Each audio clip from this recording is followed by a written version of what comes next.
Hello les scorpions et bienvenue pour votre tirage sentimental pour la semaine du 22 au 28 décembre 2025. Alors la semaine passée, vous observiez si l'autre pouvait vous rejoindre. Cette semaine, on voit que les émotions s'approfondissent, que la dynamique devient de plus en plus claire, même si tout n'est pas tout à fait encore posé. On va commencer avec les énergies principales de ce tirage, le 7 de coupe et le cavalier de coupe. Le 7 de coupe, c'est la carte du flou, des hésitations, des projections, des illusions, des opportunités. Et la carte du cavalier de coupe, ça nous parle d'élan du cœur, d'émotions sincères, profondes, de messages, etc. Alors, l'ensemble des deux cartes, il nous dit quoi? Il nous dit que votre lien, en ce moment, il reste quand même assez flou, mais qu'il y a une implication émotionnelle réelle qui émerge. On ne parle plus seulement de possibilité de créer du lien, il y a vraiment une forme de ressenti, d'émotion profonde qui cherche enfin à s'exprimer, et que ce soit pour vous ou pour la personne en face de vous. On va continuer avec les autres énergies de ce tirage, le chariot qui est clarifié par l'as de coupe. Alors le chariot, c'est une carte de décision, de mouvement. On choisit une direction avec le chariot. L'as de coupe, il nous parle d'un nouveau départ émotionnel. Donc ici, on sent qu'il y a un pas qui est fait et que vous êtes guidé par le cœur, hein, comme on l'a vu dans les guidances précédentes. Vous avancez sans forcer l'autre, mais vous ne freinez pas non plus. Donc il y a vraiment une dynamique qui petit à petit se met en place. Avec le 8 de coupe qui est clarifié par le 3 de bâton, ici, le 8 de coupe, c'est l'idée d'un détachement émotionnel, d'une prise de recul, parfois pour justement mieux essayer de comprendre les dynamiques en cours. Et la carte du 3 de bâton, elle nous parle de se projeter dans l'avenir, de regarder vers le futur. Donc ici, les deux cartes, qu'est-ce qu'elles nous disent? Elles nous disent que petit à petit, vous laissez tomber en fait les attentes immédiates. Vous n'êtes plus dans l'immédiateté, vous n'êtes plus dans l'attente comme on l'a vu aussi la semaine passée, mais vous vous projetez plus loin sans être dans cette attente justement. Vous n'êtes plus dans l'attente de l'autre, je me répète, mais vous êtes dans une ouverture plus consciente vers et vous vous projetez plus loin en fait. Avec la lune qui est clarifiée par la reine de Pentacle, ici la lune elle nous parle de doute, de peur, aussi d'émotions profondes. La reine de Pentacle, c'est une personne stable, qui est ancrée, qui a une forme de sécurité intérieure. Donc ici, même si avec la lune il y a une forme d'incertitude qui persiste, que comme on l'a dit, tout n'est pas encore clair et posé, vous restez centré et stable et vous apprenez aussi à vous rassurer et peut-être à rassurer l'autre aussi, plutôt qu'à vous laisser prendre par vos peurs. Avec le 4 de coupe qui est clarifié par le fou, ici le 4 de coupe il nous parle de lassitude, d'hésitation, il y a aussi une forme de réflexion avec le 4 de coupe. Le fou lui il nous parle de lâcher prise, d'un nouveau départ. Il y a cette énergie de, comme je le dis souvent, d'enfant qui se jette à l'eau. C'est un peu naïf en fait l'énergie du fou. On sent qu'on est dans les débuts d'une relation et qu'il y a une envie comme ça d'y aller, quoi, de foncer. Et donc l'ensemble de ces deux cartes, qu'est-ce qu'il nous dit? Il nous dit qu'il y a une opportunité qui existe, mais elle demande à sortir justement de cette attente mentale et d'oser faire les choses autrement, d'oser faire un pas vers l'autre. Avec le fou de nouveau, donc on voit qu'il y a quand même pas mal de répétitions au niveau des cartes, hein. Il y a 2 fois la lune, 2 fois le fou. Donc le fou qui est clarifié par la lune. Alors le fou, comme je vous l'ai dit, c'est le saut dans l'inconnu. La lune, elle nous parle de zones floues, d'intuition, parfois aussi de peur et d'émotions, de sentiments.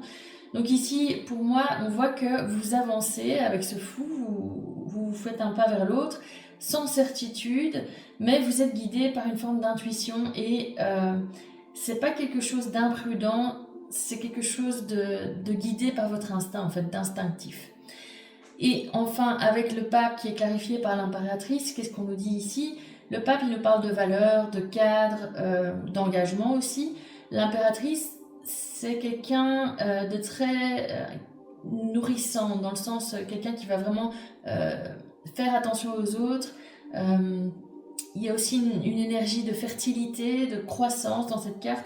Donc pour moi, la relation, elle a un potentiel stable avec le pape et équilibré, à condition évidemment que chacun s'engage vraiment dans une relation avec des émotions sincères comme l'est l'impératrice.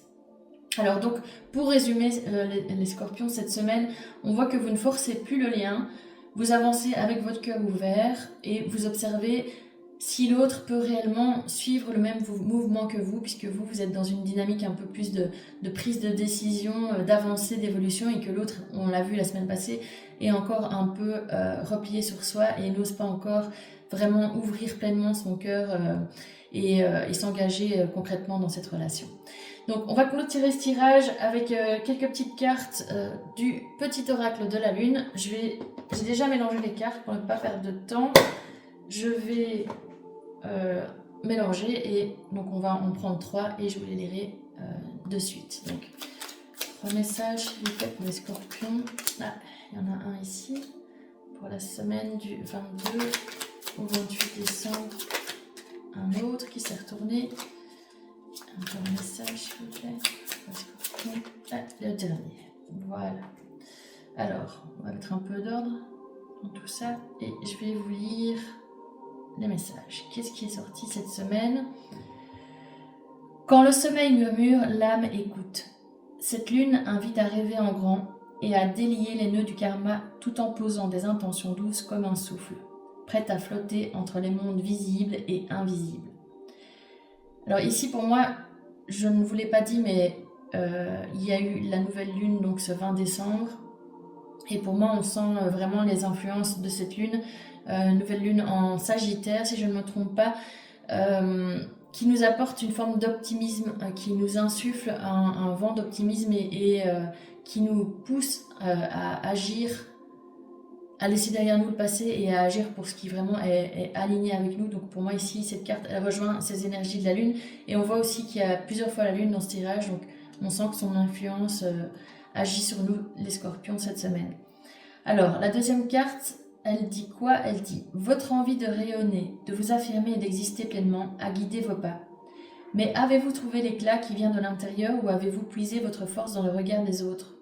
Il est temps de laisser partir le besoin de prouver, d'apaiser l'ego et de recentrer votre lumière sur ce qui a vraiment du sens. L'authenticité prépare la véritable renaissance. » Donc ici, pour moi, on est aussi dans ces énergies-là, toujours de lune, de se dire, voilà, il faut maintenant qu'on soit vraiment aligné avec nous-mêmes. On arrête de ruminer, on en a parlé ici, hein, on ne suit plus ses peurs, on s'apaise, on retrouve notre lumière intérieure, on rejoint ce qui a du sens pour nous et on avance vers quelque chose de plus authentique et une forme de nouveau cycle de renaissance pour cette année 2026. Et enfin, la dernière carte nous dit « S'accrocher à ce qui est déjà mort ou ruminer le passé enferme dans un cycle sans fin. L'obsession consume plus qu'elle ne nourrit. Relâcher cette intensité permet de retrouver la paix intérieure. Ce que l'on laisse partir fait place à une transformation profonde et apaisante. » On est de nouveau dans ces énergies-là. On sent bien qu'on est aussi à la fin de l'année, qu'il y a un nouveau cycle qui va se mettre en place. On sent que la dynamique s'éclaire petit à petit entre vous, que vous retrouvez, que vous vous recentrez, que vous retrouvez votre pouvoir, que vous retrouvez une forme de guidance intérieure en fait. Et je pense qu'en 2026, il y a de belles choses qui s'annonce pour nous, en tout cas je l'espère vraiment. Voilà, j'espère que ce tirage vous a plu et qu'il a résonné en vous. Si c'est le cas, n'hésitez pas à le liker, à le commenter et à vous abonner à ma page en n'oubliant pas de cocher la petite cloche pour recevoir les notifications.